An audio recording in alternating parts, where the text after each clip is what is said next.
স্বাগত বিশ্ব বাংলায়, সঙ্গে আছি আমি দিলওয়ার হোসেন। শুরুতেই সংবাদ শিরোনাম। কুয়েত প্রবাসীদের পারিবারিক ভিসায় নতুন সিদ্ধান্ত, আবেদনের জন্য বিশ্ববিদ্যালয়ে ডিগ্রির শর্ত বাতিল করেছে দেশটির স্বরাষ্ট্র মন্ত্রণালয়।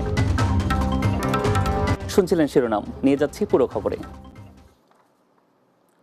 কুয়েত প্রবাসীদের পারিবারিক ভিসার আবেদনের জন্য বিশ্ববিদ্যালয়ের ডিগ্রির শর্ত বাতিলের সিদ্ধান্ত নিয়েছে দেশটির স্বরাষ্ট্র মন্ত্রণালয়।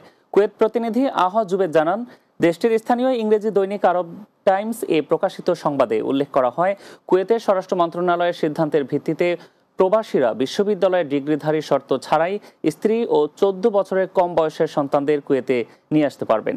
এ লক্ষ্যে গত জানুয়ারিতে প্রতিরক্ষা মন্ত্রীর নির্দেশ অনুসারে নতুন নিয়মে পারিবারিক ভিসার আবেদন গ্রহণ শুরু করার জন্য আবাসিক বিষয়ক বিভাগকে জানানো হয়েছে। পূর্বের নিয়মে ফ্যামিলি ভিসার জন্য বেতন কম পক্ষে 800 কুয়েতি দিনার ও বিশ্ববিদ্যালয়ের ডিগ্রি সনদ বাধ্যতামূলক ছিল। নতুন নিয়মে ডিগ্রি সনদ বাতিল করলেও বেতন অবশ্যই 800 কুয়েতি দিনার দেখাতে হবে।